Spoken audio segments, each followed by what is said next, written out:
एक आदमी ने चूहे की त्वचा चेहरे पर चिपका ली। उसने रहस्यमय दवा इंजेक्शन लगाया। तुरंत बाद चमत्कारी दृश्य घटित हुआ।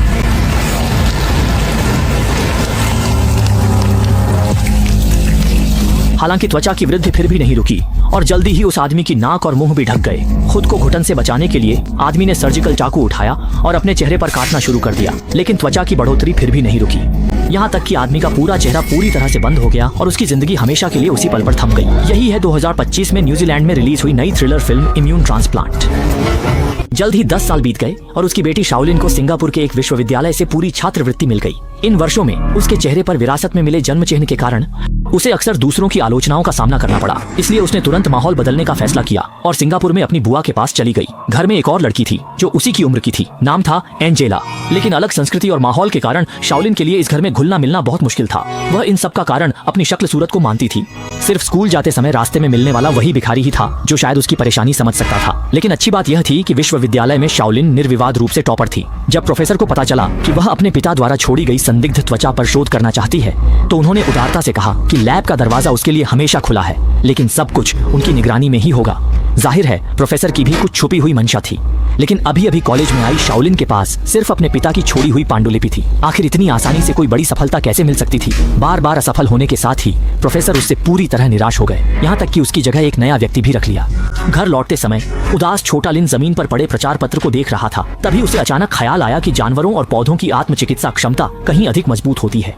शायद उनका डीएनए प्रयोग के इस गतिरोध को तोड़ सकता है। रात के अंधेरे में छोटा लिन चुपचाप बॉटनिकल गार्डन की लोहे की जंजीर काटकर अंदर घुस गया। उसकी नजर तुरंत उस अजीब सी खट्टे फूल पर पड़ी। यह फूल बाहर से तो सुंदर था, लेकिन इसकी खुशबू बेहद बदबूदार थी, जैसे कि वह खुद भी अधूरा और अपूर्ण हो। छोटा लिन ने चाकू से उस पौधे का एक हिस्सा काटा और जल्दी से वापस प्रयोगशाला लौट आया। वहाँ उसने नए अनुपात के अनुसार फिर से रसायन तैयार किया। इस समय प्रोफेसर अपनी छात्रा ईवा के साथ कड़ी मेहनत कर रहे थे। कोई सोच भी नहीं सकता था कि इतनी रात को भी कोई छात्र प्रयोगशाला में आएगा। छोटा लिन ने दर्द को जबरदस्ती सहते हुए अपनी जांघ से एक टुकड़ा चमड़ी काटा, फिर एक सफेद चूहे की चमड़ी का टुकड़ा लेकर उसे अपने घाव पर चिपका दिया। जैसे ही गुलाबी दवा का इंजेक्शन लगाया गया, दो अलग अलग प्रजातियों की त्वचा हैरान करने वाली तेजी से आपस में जुड़ गई। जब प्रोफेसर ने देखा कि उसका प्रयोग सच में सफल हो गया है, तो उसने ईवा को बुलाया। कोई आवाज किए बिना वह खुद बाहर चली गई। कुछ न समझ पाने वाली ईवा ने दोनों की अजीब स्थिति को देखा और सोचा कि शायद शाओलिन भी उसी की तरह अच्छे अंक पाने के लिए अपना शरीर बेचने वाली लड़की है। ईवा ने तस्वीर खींच ली और गुस्से में जलती हुई वह कमरे से बाहर निकल गई और दोस्ताना दिखाते हुए बोली कि इतनी रात हो गई है, अब वह शाओलिन को घर छोड़ देगी। लेकिन जैसे ही दोनों चली गईं, प्रोफेसर को अचानक याद आया कि शाओलिन अपनी नोटबुक भूल गई है, तो उसने तुरंत हर पन्ने की फोटो खींच ली। दूसरी ओर घर जाने की तैयारी कर रही एंजेला को अचानक एक तस्वीर मिली। इससे वह गुस्से में आ गया।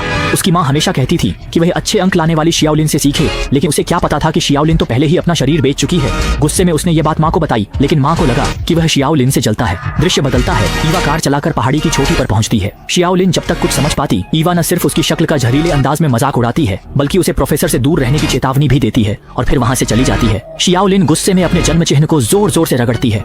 ऐसा लगता है कि यही तकलीफों की जड़ है और भले ही उसके दिल में दुख और शिकायतें हों, वह फिर भी अकेले घर लौट आया। लेकिन जैसे ही वह घर में दाखिल हुआ, शाओलिन ने देखा कि उसके पिता की वेदी बिखरी हुई थी और पास एंजेला चिल्ला रही थी कि वह अपने देश वापस चला जाए। अब और बर्दाश्त न कर पाने वाले शाओलिन ने हाथ उठा दिया। दोनों के बीच हाथापाई शुरू हो गई।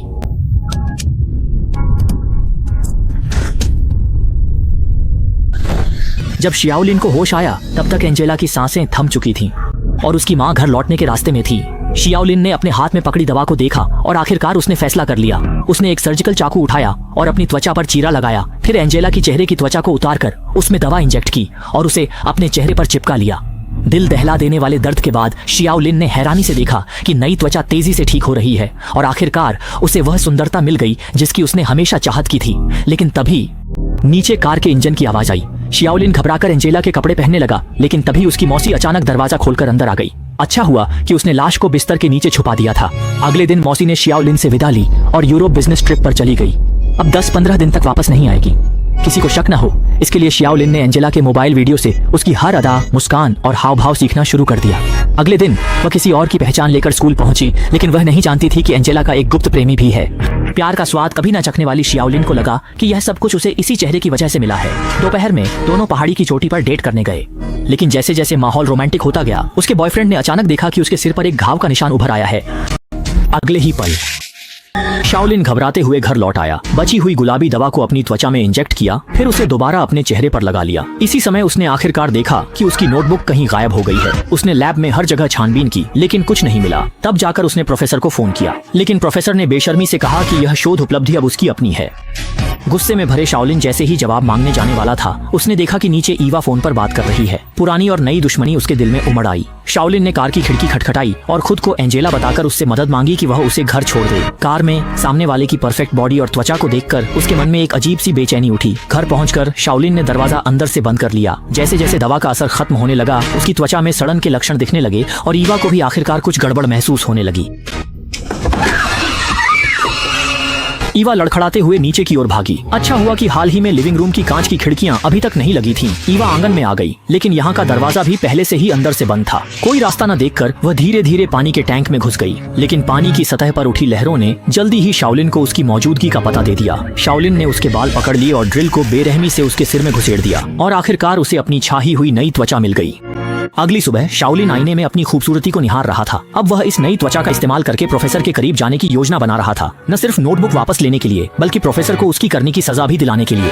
वहीं ईवा भी शाओलिन को छोड़ने वाली नहीं थी। उसने शाओलिन के टुकड़े टुकड़े कर उसे कुत्तों को खिला दिया। इसके बाद उसने प्रिंसिपल को एक गुमनाम ईमेल भेजा, जिसमें प्रोफेसर और छात्र के बीच अनुचित संबंधों की शिकायत की गई थी। वाकई अगले ही दिन सुबह पुलिस प्रोफेसर को जांच के लिए ले गई और शाओलिन ने मौके का फायदा उठाकर उसके घर में छानबीन शुरू कर दी, लेकिन उसे कुछ भी हासिल नहीं हुआ। प्रोफेसर समझ गया था कि उसका पेशेवर करियर अब खत्म होने वाला है, जब तक कि वह त्वचा को दबाने वाली तकनीक में कोई बड़ी सफलता हासिल न कर ले। प्रोफेसर ने बहुत सावधानी से दो त्वचा के टुकड़ों के बीच दवा की कुछ बूंदें डाली और देखा कि दोनों त्वचा के टुकड़े पूरी तरह से एक दूसरे में मिल गए। ये उपलब्धि निश्चित रूप से उसे नोबेल पुरस्कार दिला सकती थी। प्रोफेसर उत्साहित होकर शराब की अलमारी के पास गया, फिर छुपे हुए खाने से आटे की एक थैली निकाली ताकि वह जश्न मना सके, और यह सब कुछ कोबायाशी की नजरों में आ गया। जैसे ही प्रोफेसर वहां से गया, कोबायाशी ने छुपा हुआ खाना खोल दिया, लेकिन अंदर कोई नोटबुक नहीं थी, बल्कि वह सफल प्रयोग वाली गुलाबी दवा थी। अपनी त्वचा के गिरने का डर देखकर कोबायाशी ने कोई भी बहाना बना लिया। कोई बहाना बनाकर वह यहाँ से जाने लगा। सामने वाले के घबराए चेहरे को देखकर प्रोफेसर को गड़बड़ का आभास हुआ और वह शराब की अलमारी के पास गया। तब जाकर उसे पता चला कि दवा तो कब की गायब हो चुकी थी।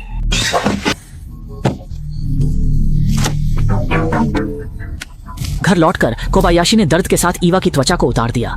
उसने अपना असली चेहरा दिखा दिया। ज्यादा समय नहीं बीता था कि प्रोफेसर वहां आ पहुंचा। उसे पहले से ही अंदाजा था कि यह सब कुछ कोबायाशी ने अपनी नोटबुक वापस पाने के लिए किया है। उस गुलाबी दवा को पाने के लिए प्रोफेसर ने एक कदम पीछे हटने का फैसला किया। अगर कोबायाशी उसे दवा सौंप दे तो वह उसे इतनी बड़ी रकम देगा कि उसका बाकी जीवन आराम से कट सके। यह देखकर कोबायाशी ने कहा कि दवा फ्रिज में है।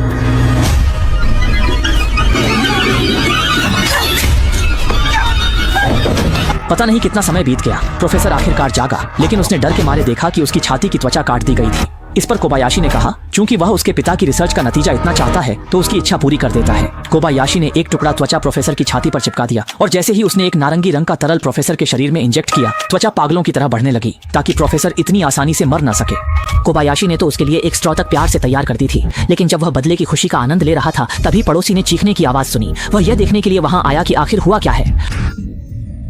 अचानक उसके कानों में पुलिस की सायरन की आवाज गूंजने लगी। कोबायाशी तुरंत भाग खड़ा हुआ, लेकिन पुलिस ने जल्दी ही उसकी जगह का पता लगा लिया। वह घबराकर सबवे स्टेशन की ओर भागा और कोने में बैठे एक भिखारी को देखकर कोबायाशी जल्दी से उसके पास जाकर छुप गया। आखिरकार वह पुलिस की पकड़ से बच गया, लेकिन उसे डर के मारे यह पता चला कि भाग दौड़ में उसने वह गुलाबी दवा की शीशी तोड़ दी थी, जिससे दोनों की त्वचा तेजी से आपस में जुड़ने लगी।